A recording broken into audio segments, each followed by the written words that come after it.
Kita ada di makam Haram Sultan, istri daripada Sultan Sulaiman Al-Qanoni. Beliau aslinya adalah orang Eropa yang masuk Islam dan dinikahi oleh Sultan Sulaiman Al-Qanoni. Ini adalah istri yang paling disayang oleh beliau, dicintai oleh beliau. Haram Sultan, ibu daripada Mihrimah dan ibu daripada Sultan Salim II, ibunya. Sultan Salim II, ibunya juga. Haram Sultan, orangnya dermawan, suka memberi makan fakir miskin. Bahkan beliau ada membangun sebuah rumah, imarat rumah untuk orang-orang miskin di Yerusalem.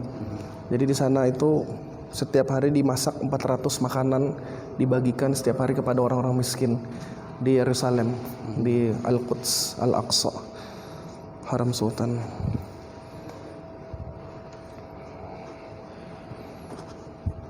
Ini rombongan dari Banjarmasin. Cuma ada kisah di akhir pemerintahan Sulaiman.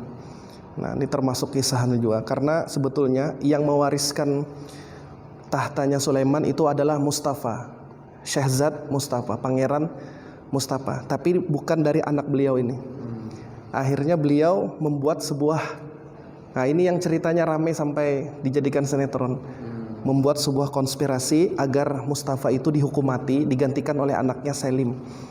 Jadi beliau tidak rela kalau Mustafa yang naik tahta setelah Sulaiman. Dia mau anaknya, yaitu Selim, anak dari Haram. Akhirnya dia bikin konspirasi bahwa Mustafa itu sedang memberontak, dan pada akhirnya Mustafa dihukum mati oleh Sultan Sulaiman Al-Qanoni. Padahal kata para pakar sejarah, seandainya kekhilafahan itu jatuh ke tangan Mustafa, mungkin Utsmani tidak akan mundur ya setelah wafatnya Sultan Sulaiman Al-Qanoni. Karena setelah wafatnya Sultan Sulaiman Al-Qanoni, Utsmani mulai mengalami masa kemunduran.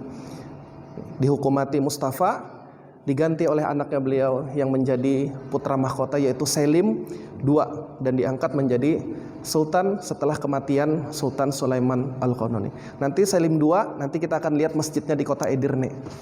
Nah, ini adalah istilahnya bisa tatbik. Nah, itu kelemahannya penerapan yang konteks pelaksanaan yang pewarisan tahta.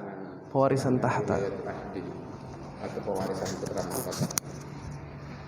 Yang sebenarnya Islam tidak mengenal hal tersebut. Ya. Cuma inilah tapi bukan berarti hal itu untuk menolak wajibnya sistem pemerintahan Islam terbaik, yakni sistem khilafah.